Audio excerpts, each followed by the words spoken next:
প্রায় 2 শতাব্দীর প্রাচীন ঐতিহ্যের স্মারক এই মসজিদ, যা ইতিহাস ও স্থাপত্যের এক অনন্য নিদর্শন। সাতক্ষীরা জেলার তালা উপজেলার তেঁতুলিয়ায় অবস্থিত এই মসজিদটি মুঘল স্থাপত্যের এক অনন্য সাক্ষ্য হয়ে দাঁড়িয়ে আছে।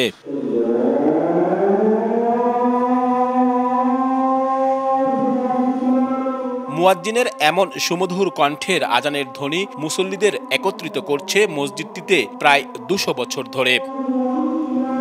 এর মূল নাম খান বাহাদুর কাজী সালামতুল্লাহ জামে মসজিদ হলেও বর্তমানে এটি তেঁতুলিয়া শাহী জামে মসজিদ নামেই বেশি পরিচিত।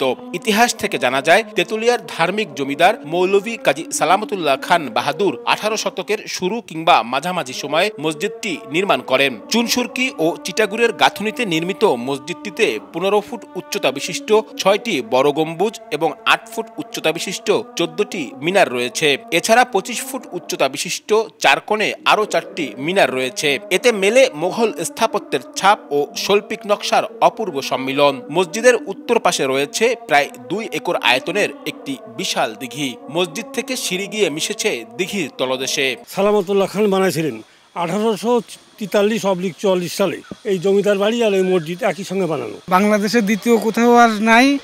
এটা দেখতে দূর দূরান্ত থেকে অনেক লোকজন আসে। মসজিদের ঐতিহাসিক নিদর্শন ও সৌন্দর্য দেখতে প্রতিদিন দূর দূরান্ত থেকে পর্যটকরা আসেন। প্রাচীন এই মসজিদটির রক্ষণাবেক্ষণের অভাবে সৌন্দর্য হারাচ্ছে বলে মনে করেন স্থানীয়রা। বহুদিন ধরে মসজিদটা এরকম সংস্কার ছাড়াই পড়ে রয়েছে। এই মসজিদটার জন্য সংরক্ষণ রেখে আরও 1000 বছর জন্য মসজিদটা ভালো থাকে, সে ব্যবস্থার জন্য সরকারিভাবে উদ্যোগ নেওয়া হয়। 1987 সালে মসজিদটি প্রত্নতাত্ত্বিক অধিদপ্তর তাদের আয়ত্তে নেয়। এটির প্রয়োজনীয় সংস্কার করা হবে বলেও জানায় তারা। আমাদের যে বাৎসরিক যে মেইনটেনেন্স খাত থাকে, সেই খাত থেকে খুবই যৎসামান্য পরিমাণে সংস্কার কাজ করেছি এবছর। ভবিষ্যতে প্রায়োরিটি বেসিসে আমরা আরও কাজ করব বলে আশা রাখছি। ঐতিহাসিক এ মসজিদে একসঙ্গে প্রায় 500 লোক নামাজ আদায় করতে পারেন। আব্দুল্লাহ আল মামুন রুবেল, সময় সংবাদ, তালা, সাতক্ষীরা।